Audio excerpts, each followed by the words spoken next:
नमस्कार, मैं रेहान सोलंकी। आज हम मौजूद हैं नोएडा के सेक्टर 18 में। जनता की राय भी बजट का महत्वपूर्ण भाग है। आज हम लोगों से जानेंगे कि उनका बजट के ऊपर क्या कहना है।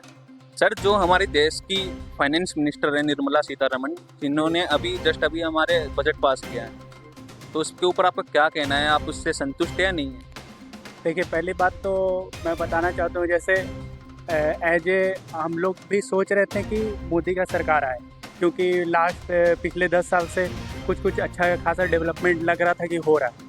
बट इस बार इस तरह की जैसे जो बजट पास हुआ है, तो ऐसा लग रहा था कि मिडिल क्लास लोगों के लिए, जो जॉब होल्डर हैं या फिर जो मिडिल क्लास जो टैक्स पेयर हैं, उन लोगों के लिए कुछ होगा। लेकिन ऐसा कुछ बेनिफिट मिडिल क्लास या जो टैक्स पेयर है उन लोगों को मिला नहीं। क्योंकि आप देख लो कि 3 लाख से अब 5 लाख की भी सैलरी, उनको भी 5% टैक्स दिया जाएगा।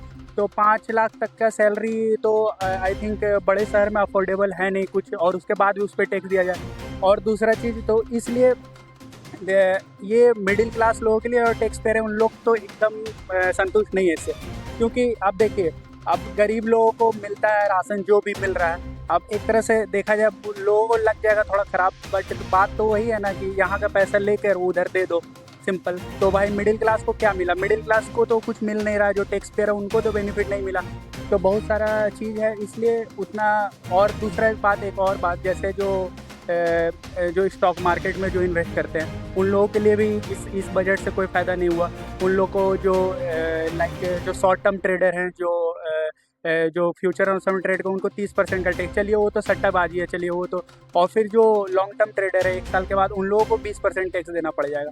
तो यहाँ पे भी एक तो उसमें भी लॉस बहुत होता है, उसके बाद भी 20% टैक्स अपने प्रॉफिट पे। तो मुझे नहीं लगता कि जहाँ उतना हद तक सही है। इस पर देखिए, कुछ आदमी अच्छे हैं, लेकिन जगह पे जो बैठे हुए हैं उन लोगों में रिफॉर्मेशन की ज़रूरत है। कि वहाँ पे अगर रिफॉर्मेशन आए तो पक्का कुछ ना कुछ बदलाव होगा। तो हम लोग इतना उम्मीद कर रहे हैं कि अगले बजट या फिर देखा जाए, क्योंकि जान ही रहे हैं कि पॉलिटिक्स इतना होते जा रहा है, तो उतना मेरे हिसाब से तो नहीं है अच्छा। तो इसका मतलब आपका कहना है कि आप संतुष्ट नहीं, संतुष्ट नहीं। कोई बजट पास हुआ है जो इसमें सरकार के द्वारा लगभग 50 लाख करोड़ निवेश किए गए हैं, तो उसका हमें कोई आम लोगों को इसका फ़ायदा मिलेगा या नहीं मिलेगा? एक्चुअल में पिछले बजट में भी 47 जो बजट पास किया गया था, उसका भी कोई बेनिफिट जनता को पहुंच नहीं पाया था। क्योंकि वहां तक पहुंचने के लिए जो पहले से ही फंडामेंटल लोग जो बैठे हैं, डिप्लोमेटिक लोग बैठे हैं फाइनेंस मिनिस्ट्री में, वो कागज़ पर पहले से ही सब कुछ तय करके रखते हैं। सिर्फ दिखावा होता है कि न्यूज़ में चलाना होता है कि हमने इतना किया। बेसिकली उसका कोई बड़ा बेनिफिट पब्लिक तक पहुँच नहीं पाता। ये सिस्टम की पहले से ही मतलब सब कुछ रहता है, इसलिए ज़्यादा उम्मीद करना ठीक नहीं। आपका नाम क्या है? दीपक कुमार शर्मा। सर, मैं आपसे ये पूछना चाहता हूँ, जो अभी हमारा बजट पास हुआ है, तो इसमें जो 50 लाख करोड़ रुपए इन्वेस्ट किए गए लगभग, तो इससे कुछ लोगों को इसकी कोई भलाई मिलेगी? इसका कुछ फ़ायदा होगा या नहीं होगा? लोग इसका कोई फ़ायदा नहीं होगा जी। जो फ़ायदा होगा बड़े लोगों को होगा, छोटे लोगों के लिए कोई फ़ायदा नहीं होगा इसमें। जो भी फ़ायदा है वो बड़े लोगों को ना, छोटे लोग जैसे पहले चल रहे थे ऐसे चलते रहेंगे। तो मतलब बड़े लोगों को फ़ायदा होगा, इस पर आपका नज़रिया क्या है, कैसे फ़ायदा होगा? भाई इसमें तो बड़े लोगों का फ़ायदा यही है, जो भी स्कीम आती है बड़े लोगों के लिए, छोटे लोगों के तो होती नहीं है। वो स्कीम सारी बड़े लोगों के लिए होंगे, छोटे को तो पता भी नहीं पाएगा कहाँ क्या हो रहा है, उन्हें जानकारी नहीं होगी इस बारे में। मध्यम वर्गीय परिवार के लिए काफ़ी ऐसी स्कीमें बनाई गई है जो जिससे मिडिल क्लास लोगों को फ़ायदा मिले।